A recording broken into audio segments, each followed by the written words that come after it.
नमस्कार, देवभूमि समाचार में आप सभी का स्वागत है। मैं हूं आपके साथ रक्षंदा खान। आगे आप मेरे साथ देखेंगे उत्तराखंड की तमाम छोटी बड़ी खबरें विस्तार से, लेकिन उससे पहले नजर डालते हैं इस वक्त की हेडलाइंस पर।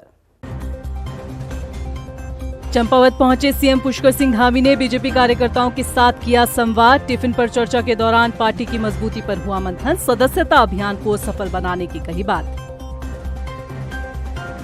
धामी सरकार ने निकायों में फिर बढ़ाया प्रशासकों का 3 महीने का कार्यकाल। निकाय चुनाव को लेकर संशय बरकरार, इलेक्शन की देरी पर उठ रहे सवाल।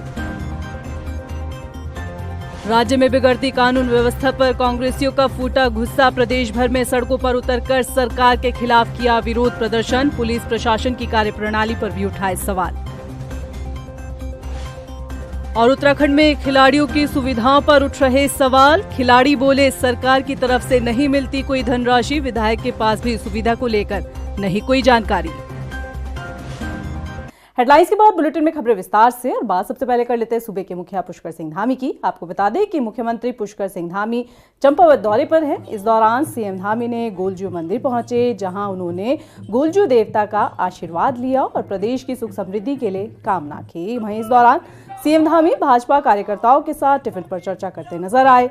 पार्टी को मजबूत करने के साथ ही सीएम धामी ने 3 सितंबर से शुरू होने वाले सदस्यता अभियान को सफल बनाने का आह्वान भी किया।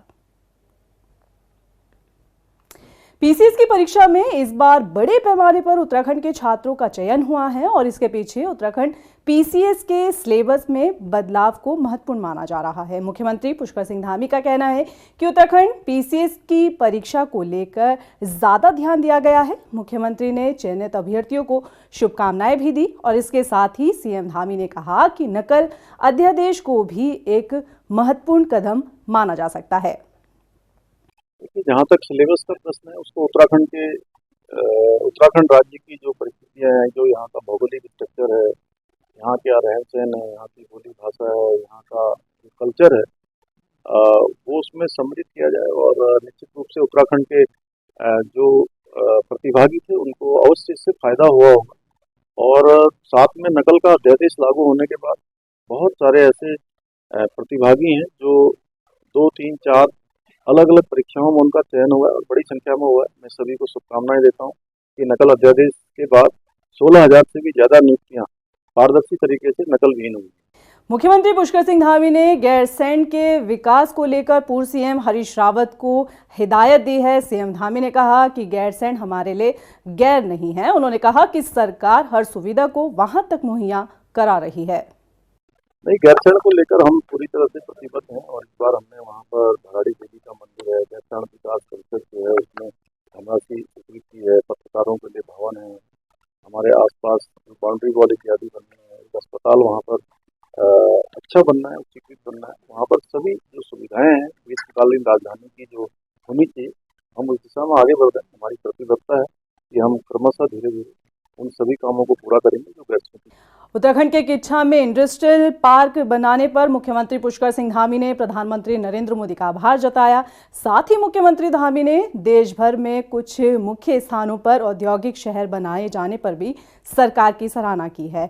इसके साथ ही उन्होंने उधम सिंह नगर के खुरपिया में बनाए जा रहे इंडस्ट्रियल पार्क को लेकर कहा कि इसमें 75,000 लोगों को रोजगार मिलेगा। औद्योगिक शहर बनने से उत्तराखंड को एक नई उड़ान मिलेगी।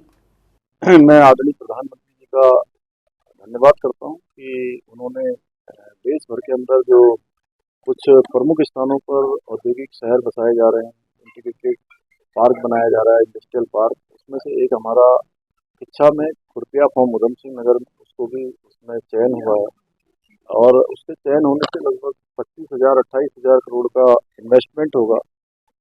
इंडस्ट्री आएगी, अन्य जो है उपक्रम वहाँ पर होंगे, इंफ्रास्ट्रक्चर बनेगा और साथ में 75,000 लोगों से भी ज्यादा लोग, नौजवानों को, युवाओं को विशेषकर वहाँ पर रोजगार मिलेगा। उत्तराखंड में नगर निकाय के चुनावों को लेकर संशय बरकरार है। फिलहाल सरकार ने प्रशासकों का कार्यकाल अगले 3 महीने के लिए बढ़ा दिया है। दरअसल मानसून सत्र के दौरान नगर निकाय संशोधन विधेयक प्रवर समिति को सौंपे जाने के बाद से ही निकाय चुनाव को लेकर जो देरी हो रही है उस पर सवाल उठ रहे हैं। ऐसे में प्रशासकों का कार्यकाल भी बढ़ाए जाने के बाद माना जा रहा है कि चुनाव में अब देरी हो सकती है। ये तीसरी बार प्रशासकों का कार्यकाल बढ़ाया गया है।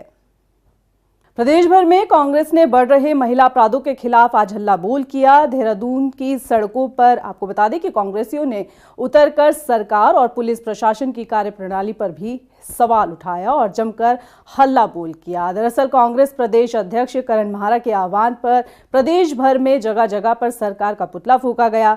तमाम कांग्रेसियों ने देवभूमि में शर्मसार कर देने वाले आरोपियों के खिलाफ सख्त से सख्त कार्रवाई की मांग की है।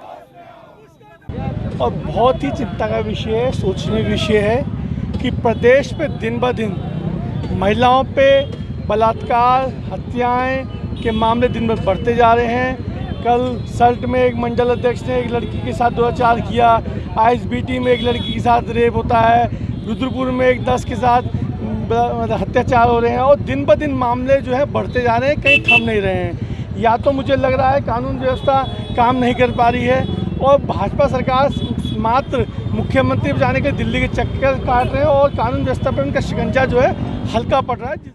वहीं रुड़की के माधोपुर गांव में कांग्रेसियों के दिग्गज नेताओं का जमावड़ा नजर आया। आपको बता दें कि यहां सोहलपुर गांव पहुंचे ग्रामीणों ने मृतक वसीम के परिवार से मुलाकात की और उन्हें निष्पक्ष जांच का भरोसा दिया। इस मौके पर पूर्व सीएम हरीश रावत ने कहा कि भाजपा सरकार में गुंडा राज चल रहा है। उधर नेता प्रतिपक्ष यशपाल आर्य ने भी राज्य की कानून व्यवस्था पर जमकर सवाल उठाया। हरिद्वार जिला आपके नेतृत्व में लड़ाई लड़ता रहेगा जब तक। देखिए, जो हालात है पूरे प्रदेश के बद से बदतर हो चुके हैं। कानून नाम की चीज नहीं है, कानून का राज खत्म हो चुका है, जंगल राज कायम है और अपराधियों का हौसले बुलंद है। शांतरशा में एक सामूहिक बलात्कार होता है और गरीब विधवा, दलित विधवा की बेटी की हत्या कर दी जाती है और उस हत्या में जो उसका गैंग लीडर था, जो उसका मास्टर प्लानर था, उसको गिरफ्तार नहीं किया जाता है क्योंकि वो भाजपा के सरकार में एक जो है बड़ा जिम्मेदार पदाधिकारी था, उसको राज्य मंत्री का दर्जा प्राप्त था। हल्द्वानी में कांग्रेसियों ने सल्ट में भाजपा नेता द्वारा नाबालिग के साथ किए गए दुष्कर्म मामले को लेकर हल्ला बोल किया। नाराज कांग्रेसियों ने भाजपा सरकार के खिलाफ जमकर नारेबाजी करते हुए सरकार का पुतला दहन किया। इस दौरान तिकोनिया से एसडीएम कोर्ट तक जुलूस भी निकाला गया, जिसको लेकर कहा गया कि इसमें जो फैसला लिया जाए, सरकार की तरफ से सख्त कदम उठाया जाए, जिसमें आरोपियों को फांसी की सजा दिए जाने की मांग की गई। उधर लालकुआ में भी कांग्रेसियों ने प्रदर्शन किया और सरकार को आरोपियों के खिलाफ सख्त कदम उठाने के लिए कहा गया। लगातार हमारी बहनों पर, महिलाओं पर जिस तरह की बलात्कार की घटनाएं होते जा रही हैं, तो उसको देखते हुए आज कांग्रेस ने जो है एसडीएम के कार्यालय तक मार्च रखा है और उसको ज्ञापन देना है। और ये साफ है कि भारतीय जनता पार्टी की सरकार में लगातार इस तरह की घटनाएं बढ़ती जा रही हैं और वो इस अपराध को दबाने के लिए कोई ठोस कदम नहीं उठा पा रही। देखिए, लगातार प्रदेश में महिलाओं के प्रति हिंसा बढ़ती जा रही है। एनआरसीबी की रिपोर्ट का हम बार बार हवाला दे रहे हैं। कल ही सल्ट में जो हुआ है उसमें भी भारतीय जनता पार्टी के लोग संलिप्त हैं। महिलाओं के साथ दुष्कर्म प्रदेश में तो हो ही रहा है, भारतीय जनता पार्टी के कितने लोग संलिप्त है, हैरान करने वाली, हैरत अंगेज करने वाली बात है। हम न्याय की गुहार लगाते हैं, हम चाहते हैं कि व्यवस्था में सुधार आए, हम चाहते हैं कि महिलाओं की सुरक्षा के प्रति सरकार अपनी गहरी नींद में जो सोई है जागे। उत्तराखंड में क्राइम का ग्राफ लगातार बढ़ता जा रहा है। प्रदेश में रोजाना अपराध के नए मामले सामने आ रहे हैं। बढ़ते अपराध को लेकर न सिर्फ विपक्ष बल्कि बीजेपी सांसद त्रिवेंद्र सिंह रावत भी अपनी ही सरकार को कटघरे में खड़ा कर रहे हैं। त्रिवेंद्र सिंह रावत ने उत्तराखंड पुलिस को यूपी पुलिस की तरह कानून व्यवस्था को लेकर काम करने की नसीहत दी है। रिपोर्ट देखिए। उत्तराखंड में अपराध का ग्राफ लगातार बढ़ रहा है। बढ़ता अपराध और पुलिस की कार्यप्रणाली भी सवालों के घेरे में है। प्रदेश में बढ़ते अपराध को लेकर न सिर्फ विपक्ष बल्कि बीजेपी सांसद त्रिवेंद्र सिंह रावत ने भी सवाल खड़े किए हैं। हरिद्वार सांसद त्रिवेंद्र सिंह रावत भी मान रहे हैं कि राज्य में कानून व्यवस्था की स्थिति खराब है और अपराधियों में पुलिस का कोई खौफ नहीं दिख रहा। लेकिन जो खौफ होना चाहिए अधिक गुंडे बदमाशों के ऊपर, क्योंकि पड़ोसी राज्य में दबंगई से कुचला जा रहा है, गुंडा तत्वों को, असामाजिक तत्वों को वहाँ पर दबंगई से कुचला जा रहा है। वो इधर शेल्टर कर रहे हैं, लेकिन चोर चोरी से जाए, बोलते हैं ना, क्या बोलते हैं, चोर हैं सीने जोरी से न जाए, तो उनको यहाँ शेल्टर मिलता है। यहाँ भी खौफ पैदा होना चाहिए पुलिस का कि अपराधी यहाँ घुसने की हिम्मत ना करे और उसको लगे कि मैं घुसूंगा तो मैं सुरक्षित वापस नहीं जाऊंगा, ये लगना चाहिए। वहीं राज्य में बढ़ते अपराध को लेकर सियासत भी गर्मा गई है। कांग्रेस ने पूरे प्रदेश भर में राज्य सरकार का पुतला दहन कर बदहाल कानून व्यवस्था के खिलाफ आक्रोश जाहिर किया। इस बीच महिला कांग्रेसियों ने रुद्रपुर में एसएसपी कार्यालय का घेराव किया। आरोप है कि पुलिस प्रशासन ने प्रदर्शनकारियों के साथ बर्बरतापूर्ण व्यवहार किया। और यतीश्वरानंद जो पूर्व मंत्री हैं हरिद्वार में, उनका एक बयान एक बच्चे की मृत्यु पर आया कि गोली मार देनी चाहिए थी। मतलब कानून कुछ नहीं है, कानून की धाराएं कुछ नहीं है, कोर्ट कुछ नहीं है कि सीधे गोली मार दीजिए। तो इस समय कैसे हालात इस उत्तराखंड राज्य के हैं, इसको आप समझ सकते हैं। और इसलिए हमारा भरोसा नहीं है। हम आंदोलन कर रहे हैं, मुख्यमंत्री से मिलकर गुहार कर रहे हैं। वहीं उत्तराखंड कांग्रेस ने आज भी इस मुद्दे को लेकर देहरादून समेत अन्य जगहों पर प्रदर्शन किया। हम देवभूमि कहते हैं अपने आप को, और इस देवभूमि में वो सरकार सत्ता में है डबल इंजन की, केंद्र में भी और राज्य में भी, जो सनातन धर्म और हिंदू धर्म का ठेका लेती है। और हमारे सनातन धर्म में और हिंदू धर्म में माता बहनों को, बेटियों को देवी बोला जाता है। आज उनके साथ जिस प्रकार का उत्पीड़न हो रहा है, हत्या हो रही है, बलात्कार हो रहे हैं, और उस पार्टी के लोग बहुत सारे इन तमाम कांडों में संलिप्त हैं। सरकार लगातार संरक्षण दे रही है, पार्टी संरक्षण दे रही है। बढ़ते अपराध को लेकर आखिर एनसीआरबी की रिपोर्ट क्या कहती है, इस पर भी नजर डालते हैं। दुष्कर्म के मामलों में उत्तराखंड 9 पहाड़ी राज्यों में टॉप पर है। साल 2022 में प्रदेश में महिला अपराध का ग्राफ 2021 के मुकाबले 26% बढ़ा। 2021 में महिला अपराध के 3,431 मामले सामने आए, वहीं 2022 में ये बढ़कर 4,337 हो गया। वहीं हाल ही में राज्य में कई ऐसी घटनाएं सामने आई जिसने कानून व्यवस्था पर गंभीर सवाल खड़े किए हैं। राज्य में अपराध का ग्राफ बढ़ना चिंता का विषय है। हालांकि राज्य की पुलिस कई मामलों में कार्रवाई तो कर रही है, लेकिन जो तत्परता समय रहते दिखनी चाहिए और जो व्यवस्था होनी चाहिए उसमें काफी कमी देखी जा रही है। उत्तराखंड में खेल और खिलाड़ियों को बढ़ावा देने के दावे तो किए जाते हैं, लेकिन हैरानी की बात यह है कि जिला स्तरीय खेलों में भाग लेने वाले खिलाड़ियों को खाने पीने की कोई सुविधा तक नहीं दी जा रही है। वहीं विधायक जी से जब इस बाबत सवाल पूछा गया तो उन्हें खिलाड़ियों को दी जाने वाली सुविधा तक के बारे में जानकारी नहीं है। रिपोर्ट देखिए। हवाई साबित हो रहा खिलाड़ियों को बढ़ावा देने का दावा। सुविधा के नाम पर खिलाड़ियों को ढीली करनी पड़ रही अपनी जेब। विधायक के पास सुविधा को लेकर नहीं जानकारी। शिक्षा अधिकारी भी कैमरे पर बोल गए झूठ। उत्तराखंड में भले ही खेल और खिलाड़ियों को बढ़ावा देने के दावे किए जाते हों, लेकिन हकीकत इससे बिल्कुल उलट है। ताजा मामला सामने आया है कोटद्वार से, जहां जिला स्तरीय खेल में भाग लेने वाले खिलाड़ियों को सुविधा पाने के लिए अपनी जेब ढीली करनी पड़ रही है। कोटद्वार के राजकीय शशिधर भट्ट स्टेडियम में 14वें शरतकालीन जनपद स्तरीय खेलों का आयोजन किया गया, जिसमें जनपद पौड़ी के 15 ब्लॉक के स्कूली छात्र छात्राओं ने भाग लिया। जब इन खिलाड़ियों से पूछा गया कि सरकार की तरफ से क्या सुविधाएं दी जाती हैं, तो इन खिलाड़ियों ने चौंकाने वाला जवाब दिया। सुनिए।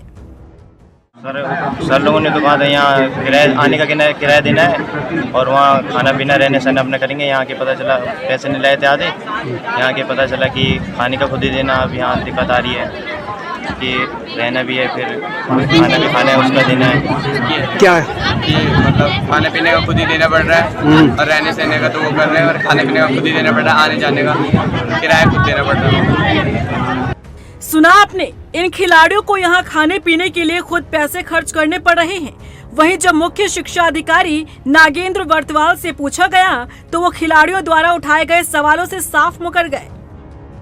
इसकी व्यवस्था हमारा शिक्षा विभाग करता है और इसके लिए जो राज्य स्तर से धनराशि आवंटित होती है हमेशा ही होती है, और अब तो बहुत ही सफिशिएंट मात्रा में पैसा मिल रहा है।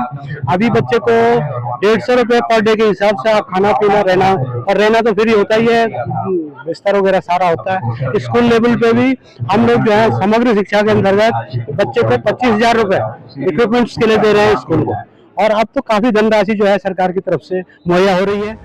हैरानी तो तब हुई जब अतिथि के रूप में कार्यक्रम में पहुंचे लैंसडाउन बीजेपी विधायक दिलीप रावत से खिलाड़ियों को मिलने वाली सुविधाओं के बारे में पूछा गया तो उन्हें इसकी जानकारी तक नहीं।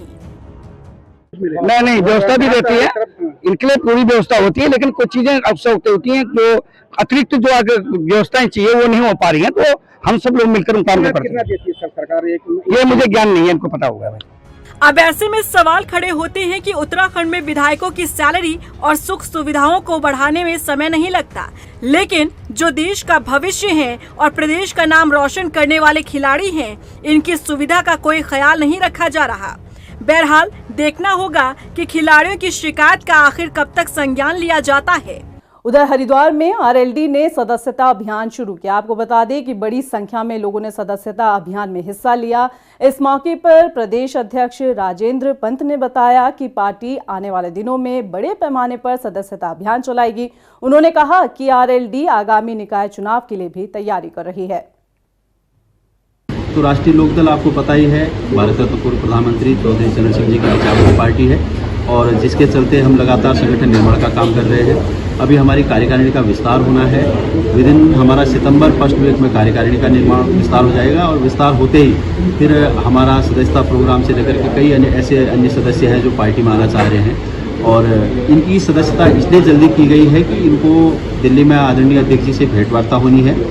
उधर उत्तराखंड के केदारनाथ धाम में बड़ा हादसा होते होते टल गया। आपको बता दें कि MI-17 रिपेयरिंग के लिए ले जा रहे हेलीकॉप्टर को नीचे गिराना पड़ा, और इस हादसे का वीडियो अब सोशल मीडिया पर वायरल हो रहा है।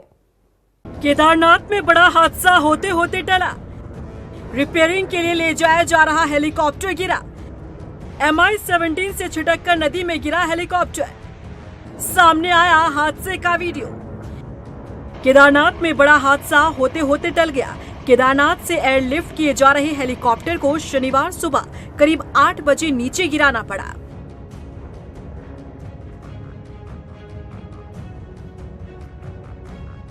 कैस्ट्रोल एविएशन के इस हेलीकॉप्टर को रिपेयरिंग के लिए MI-17 एयरक्राफ्ट से एयरलिफ्ट किया जा रहा था।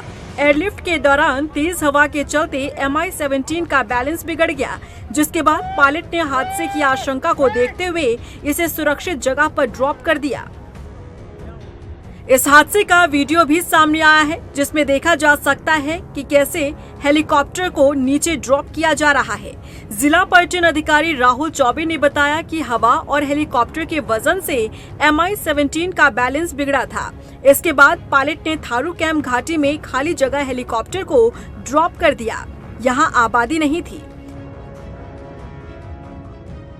आज सुबह लगभग 7 बजे MI-17 द्वारा कैस्ट्रल के खराब पड़े हेलीकॉप्टर को टो करके नीचे लाया जा रहा था, जिसमें लगभग 7 बजे के आसपास लिंचोली के ऊपर वह हेलीकॉप्टर थोड़ा सा डिसबैलेंस होने लग गया, जिसमें पायलट ने देखा कि इससे MI-17 को खुद खतरा हो सकता है, तो उन्होंने हेलीकॉप्टर को थोड़ा सा नीचे ला करके, जहाँ पर कोई भी ह्यूमन कैजुअलिटी ना हो, उसके दृष्टिगत उसको नीचे ला करके ड्रॉप कर दिया। इसमें किसी भी तरीके का कोई भी हताहत नहीं हुआ है, कोई भी कैजुअलिटी की कोई सूचना नहीं है, और सभी लोग सेफ हैं। बता दें कि नीचे ड्रॉप किए गए कैस्ट्रोल एविएशन के हेलीकॉप्टर की 24 मई को केदारनाथ में इमरजेंसी लैंडिंग हुई थी। तभी से ये हेलीपैड पर खड़ा था। इसे रिपेयरिंग के लिए गौचर एयरबेस ले जाया जा रहा था। इसी दौरान MI-17 का बैलेंस बिगड़ा और हेलीकॉप्टर को नीचे ड्रॉप करना पड़ा।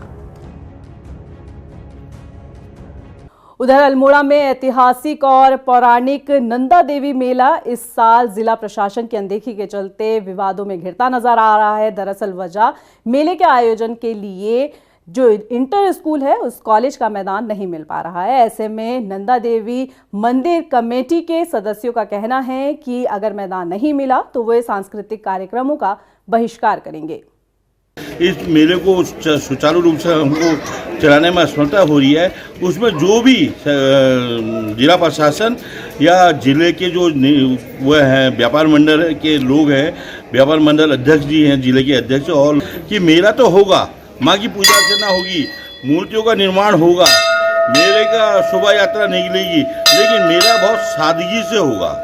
मेला बहुत सादगी से होगा, केवल पूजा अर्चना के साथ साथ होगा, क्योंकि हम किसी को पूजा अर्चना करने वाले को रोक नहीं सकते हैं। अगर इस मेले में कोई अव्यवस्था है और ये सारी वो होती है, उसकी सारी जिम्मेदारी अल्मोड़ा जिलाधिकारी के साथ साथ जिला प्रशासन की होगी। उधर लक्सर के वार्ड नंबर 8 में 3 महीने पहले बनी सड़क खस्ता हाल हो चुकी है। ग्रामीणों की माने तो इसे नगर पालिका द्वारा बनाया गया था। वहीं नगर पालिका ने बताया कि ग्रामीणों की तरफ से कोई शिकायत नहीं मिली है। अगर शिकायत मिलती तो मामले में संज्ञान लिया जाता। सड़क 4 महीने पहले बनी थी और देखो कैसे गड्ढे ही गड्ढे हो रहा है इसमें। अगर कहा तो किसी ने सुना नहीं, और जिनने बनाई उनने बिल्कुल माल भी बेकार गिरा है इसमें। और देखो बच्चे भी गिरते भी हैं इसमें। ये इसमें बहुत एक्सीडेंट होते हैं, यहाँ पर चलने में बहुत परेशानी होती है, बहुत दिक्कत है चलने में। हर आदमी परेशान है सड़क से। जो सड़क बननी चाहिए थी बढ़िया, पर सड़क में वो मज़ा नहीं आया जो सड़क बननी चाहिए, बढ़िया सड़क बननी चाहिए। इसमें सड़क दोबारा बननी चाहिए, उस पर कार्रवाई करनी चाहिए। हाँ देखो, ये आपके माध्यम से ही मुझे अवगत हो रहा है कि रोड क्षतिग्रस्त है, और यदि ऐसा है तो मैं उसकी जांच करवाने के बाद ही स्थिति को क्लियर कर पाऊँगा कि उसमें आगे जो भी निर्णय लिया जाएगा वो आपको अवगत करवा देंगे। फिलहाल के लिए इतना ही, मुझे दे इजाजत। लेकिन चलते चलते नजर डालते इस वक्त की हेडलाइंस पर। नमस्कार। चंपावत पहुंचे सीएम पुष्कर सिंह धामी ने बीजेपी कार्यकर्ताओं के साथ किया संवाद। टिफिन पर चर्चा के दौरान पार्टी की मजबूती पर हुआ मंथन। सदस्यता अभियान को सफल बनाने की कही बात। धामी सरकार ने निकायों में फिर बढ़ाया प्रशासकों का 3 महीने का कार्यकाल। निकाय चुनाव को लेकर संशय बरकरार, इलेक्शन की देरी पर उठ रहे सवाल। राज्य में बिगड़ती कानून व्यवस्था पर कांग्रेसियों का फूटा गुस्सा। प्रदेश भर में सड़कों पर उतरकर सरकार के खिलाफ किया विरोध प्रदर्शन। पुलिस प्रशासन की कार्यप्रणाली पर भी उठाए सवाल। और उत्तराखंड में खिलाड़ियों की सुविधाओं पर उठ रहे सवाल। खिलाड़ी बोले सरकार की तरफ से नहीं मिलती कोई धनराशि, विधायक के पास भी सुविधा को लेकर नहीं कोई जानकारी।